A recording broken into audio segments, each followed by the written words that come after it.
Boa tarde. O Sem Censura está começando agora. Todo final de ano é a mesma coisa. A gente promete que vai conseguir realizar todos os sonhos acumulados no ano que passou, no ano que vem. Mas boa parte desses projetos acaba ficando só na intenção. Seja por preguiça ou por falta de organização. A psicóloga Mônica Portela vai mostrar como definir e realizar as metas em 2006. A Mônica diz que a solução é priorizar e equilibrar com sabedoria os nossos objetivos. O autor Agnaldo Silva está aqui e vai falar de um projeto fantástico, o livro Prenda um Giovanni Improta, que conta o passado do personagem que fez sucesso em Senhora do Destino com o ator José Wilker. Agnaldo Silva vai falar também, claro, de novos projetos para 2006, 2007 e 2008. Vamos ver se ele planeja, né, a vida dele. Vamos conhecer uma nova técnica de cirurgia de câncer que está chegando agora ao Brasil. A técnica consegue prolongar a sobrevida de pacientes que retiram tumores. Esse é o assunto do cirurgião oncológico Pedro Basílio. Natal se aproximando, é hora de decorar a casa para as festas de final de ano. Vamos conhecer as dicas de Maria José Prior. Ela cria essa decoração de acordo com o estilo de cada um. Para a gente, ela vai ensinar uma guirlanda com laços e frutas para a porta de casa. E a designer Laura Lima cria bolsas artesanais, que são ótimas sugestões de presente para o Natal. Bolsas feitas sob medida, com materiais como junco, madeira, palha, tudo muito brasileiro, cores tropicais. A gente confere já já. A nossa debatedora de hoje é a jornalista e escritora Tânia Carvalho. E vocês, que são nossos debatedores fixos, por telefone, por fax ou por e-mails. A nossa pergunta de hoje é: você consegue cumprir todos os planos para o próximo ano, para o ano que vem? Só a metade dos planos, ou não chega nem perto do planejado? Para pensar? Então tá, pensa, que eu vou fazer um intervalo e volto já já para a gente aprofundar esses assuntos. Sem Censura, um programa da TVE Brasil. O endereço eletrônico do Sem Censura é www.tvbrasil.com.br/sem censura. Para participar do programa, ligue para o telefone 0 operadora 21 2283 3000. Fax 0 operadora 21 2232 3271. E-mail semcensura@tvebrasil.com.br.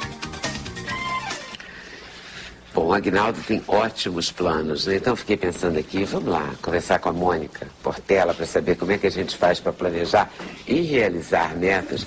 Essa disciplina da qual falou o Agnaldo é importante? Importantíssima, Leandro. Fundamental? É fundamental. Agora, uma coisa que é muito importante a gente colocar é o seguinte: as pessoas, quando a gente pergunta quais são os seus objetivos, quais são as suas metas, em geral, a maioria das pessoas não faz a mínima ideia de quais são os objetivos, quais são as metas que elas querem para a vida. E o que é importante é o seguinte: se você não tem metas, alguém vai ter por você. Ou o marido, ou o namorado, ou a mãe, ou o pai, ou os amigos, ou o chefe. Então, ter metas é fundamental. E para a pessoa especificar bem as metas, ela deve se conhecer. Ela deve conhecer quais são os seus valores. Porque senão o que pode acontecer é que ela vai viver uma vida que não é dela. Ela vai viver uma vida que é a cultura que coloca o que é certo, ou os pais que colocam o que é certo, ou os amigos que colocam o que é certo. Então, cuidado com aquilo que você deseja, porque você pode conseguir, né? Então, antes de estabelecer metas, é importante que a pessoa se conheça, né? E estabelecer metas de uma maneira equilibrada em 5 áreas da vida, né? 5 áreas? 5 áreas, que seriam trabalho, patrimônio, lazer, saúde, que se dividiria em saúde física, mental, né, e emocional, e também a área afetiva, né? É bom anotar, isso é importante. Então vamos lá, trabalho. Como é que a gente trabalho, se planeja? Né? Então, bem, uma dica para estabelecer metas é o seguinte: a gente começar de frente para trás, ou seja, estabelecer metas de longo prazo, colocar o seu foco lá na frente. Então, metas de longo prazo, depois metas de médio prazo, depois metas de curto prazo e depois as metas diárias, que são as metas semanais, que são as metas que a gente vai procurar atingir dia a dia, pouquinho a pouquinho, que vai aumentar a nossa autoconfiança, que vai nos levar a metas cada vez maiores, até que a gente consiga realizar metas realmente muito grandes.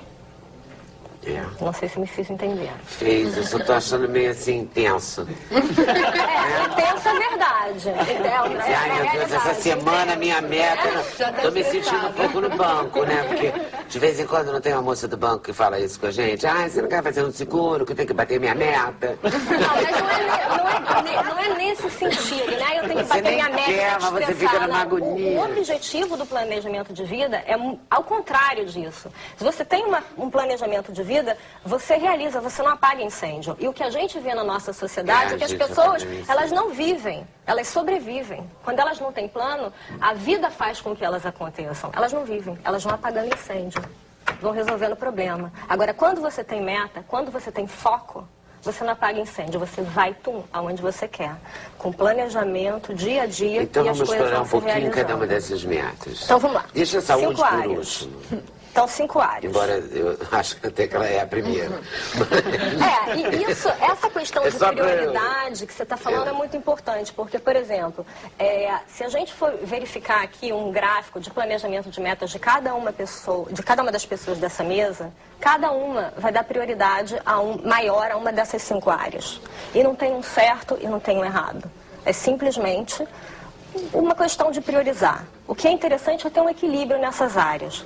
Por exemplo, se eu dedico 99% do meu tempo ao trabalho e 1% para todas as áreas, para as outras todas as áreas está estranho. Tá né? bom, não. Mas às vezes você não tem opção, né? Para alcançar as outras metas, você precisa se dedicar mais a uma. Às vezes sim. Agora, o ideal, Tânia, é que a gente consiga mais ou menos um equilíbrio nessas 5 áreas, né? Diga. Trabalho. Então, por exemplo, para 2006, agora a gente está numa época excelente de estabelecer metas, né? Para o ano que vem. A gente está no tempo delas. Exatamente, a gente está no tempo Se der delas. tempo, porque o ano passou tão rápido, todo dia mesmo a gente estava armando a árvore de Natal, né? Não é incrível? Voou e a gente chegou de novo e daqui a pouco é Natal. Pois é, daqui a pouco é Natal. Assim, né? E aí? E aí uma coisa que vale a pena fazer agora é primeiro fazer uma avaliação de 2005. Né? Então, quais foram as minhas conquistas, o que eu deixei a desejar, e daí partir para um planejamento de 2006. E ser muito honesto. E aí tem uma técnica muito interessante que é a faxina de primavera. Eu vou explicar brevemente como é que é, mas é radical. Já vou logo explicar. Vou ficar tensa agora também, que nem agora. Eu não vou dizer que vou fazer, mas vou prestar atenção, né? É uma autoavaliação. Então, no que consiste a faxina de primavera? A pessoa vai fazer uma análise, uma autoanálise, onde ela vai listar as principais realizações dela do ano, as pessoas importantes que estão influenciando de alguma forma as suas vidas e os principais fatos. E vai organizar esses acontecimentos, essas pessoas e esses fatos em 3 áreas. Uma onde ela vai avaliar pontos negativos e positivos das pessoas, fatos e coisas importantes que aconteceram, que ela quer permanecer, conquistas que ela quer levar para o 2006. A outra pilha é a pilha do que não serve, né? A pilha das coisas sanguessugas, das coisas negativas que não acrescentaram nada, só tiraram, que ela vai jogar na lata do lixo. E a terceira pilha, que é a que ela está em dúvida, né? Aonde ela deve separar o que ela pretende jogar fora no 2006 e continuar no 2006. Então é uma autoanálise difícil de ser feita, complicada, mas extremamente importante para que a pessoa consiga desenrolar a vida e fazer com que a vida flua, em vez de ficar apagando incêndio e sobrevivendo. Mas é mais ou menos o que a gente faz com o armário, né? Exatamente. Quando você vai limpar o armário, você separa o que você gosta mesmo. Isso. O que você vai usar sempre, o que você tem dúvida. Né? E o que você não quer. E o que você não quer. O que você não quer, mas também não vai jogar fora. Que é a pilha do meio.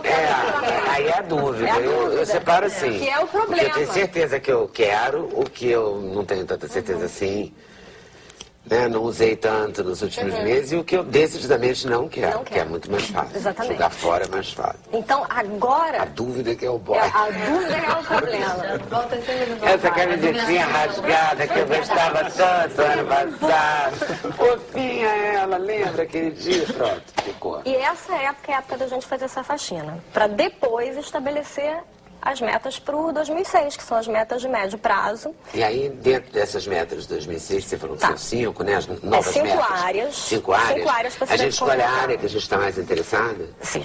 Eu tenho que ser capaz de mensurar se eu conseguir alcançar 100% da minha meta, 80% da minha meta, 70% da minha meta ou 0% da minha meta. A próxima faxina, né? Isso. Então eu tenho que dar algum jeito de mensurar aquilo. Tem que ter confiança também para não botar umas metas. Enormes, exatamente. Atraentes. Já fica igual a Gisele Bündchen. Não vai prestar. Namorar o Brad Pitt. Essa meta é boa. Essa é boa, hein? E isso que a Maria José está colocando é super importante, que é realizáveis. A meta, ela tem que ser pé no chão. Isso não é... A gente não está falando de magia, a gente está falando de metas. Então, uma coisa bem pé no chão. Então, as metas precisam ser realmente realizáveis, né? Alcançáveis. Tá? Inclusive, a gente deve usar, quando começa a fazer um programa de realização de metas, de realização de sonhos, o princípio da aprendizagem sem erro, que é o seguinte: se eu tenho certeza que eu vou alcançar um objetivo, eu diminuo ele um pouquinho para que realmente eu alcance, porque isso é muito importante no nível psicológico. Se eu alcanço, eu estou mandando uma mensagem para a minha córtex de que eu vou alcançar de novo, e de novo, e de novo. Então, provocar o acerto logo no início é fundamental. Então, devem ser realizáveis as metas. Existe aquele conceito, assim, vamos dizer assim, de uma submeta ou de uma meta intermediária? Você bota assim, olha, eu quero atingir isso aqui. Aí você raciocina, para eu chegar lá, eu tenho que primeiro atingir aqui, aqui e acolá, para depois chegar. Mas é exatamente isso que eu coloquei, Pedro. Eu tenho que começar pelo longo prazo, depois eu vou, como fosse uma... Eu estabeleço aqui em cima, tá? De longo prazo. Depois eu vou para médio prazo, depois curto prazo, depois diária. Então eu vou quase como tivesse... Esse curso seu. Não, porque médico de dieta adora falar, perca X quilos. Aí você fala, ai, não vou conseguir nunca, desanima. É realizável, é o que a Maria já Pois é, por isso que eu acho que médico de dieta... Mas aí que eu queria chegar, não é defender a classe, sem comparativismo, mas onde eu queria chegar é aí, porque... Você pode estabelecer essas metas intermediárias, mas não pode perder o foco na tua meta principal. Porque senão acontece o que os pacientes de dieta fazem. Atingem a primeira meta, depois larga tudo. Tá vendo? Isso é uma boa briga, né? Mas para isso, essa questão do mensurável é que é importante. Porque se a minha meta é mensurável, por exemplo, nesse exemplo da dieta, se eu vou percebendo e registrando os meus ganhos... né? E vou medindo o que eu estou alcançando, isso motiva a pessoa para cada vez mais e mais e mais e mais realização, né? E isso daí é super importante. Eu achei importante também o lazer estar junto com a qualidade de vida. Porque isso é uma coisa que eu estou sentindo cada vez mais nas pessoas, sabe? Um compromisso com a qualidade de vida, assim, uma busca. Que pode até não ser ainda... realizada. Isso que você está colocando, Leda, é fundamental. Olhar já mais hoje em dia, sensível, né? pelo menos dentro da psicologia, a gente tem um olhar voltado para a saúde e não mais para a doença. Vários países do mundo a gente fala em prevenção atualmente, né? Então se procura justamente isso, como tornar o ser humano mais feliz, mais equilibrado, mais saudável, para que ele não adoeça, para que ele não sobreviva, e sim para que ele viva a lógica, né? Sim. Claro que o barato é esse. É não adoecer. Então, a qualidade de vida, a relação entre qualidade de vida e lazer é enorme. A pessoa precisa de um tempo para descansar, voltar ao homeostase. E você acha que deve ser escrito? Que funciona melhor? Olha, Leda, se a gente escrever? as pesquisas, tá? As pesquisas...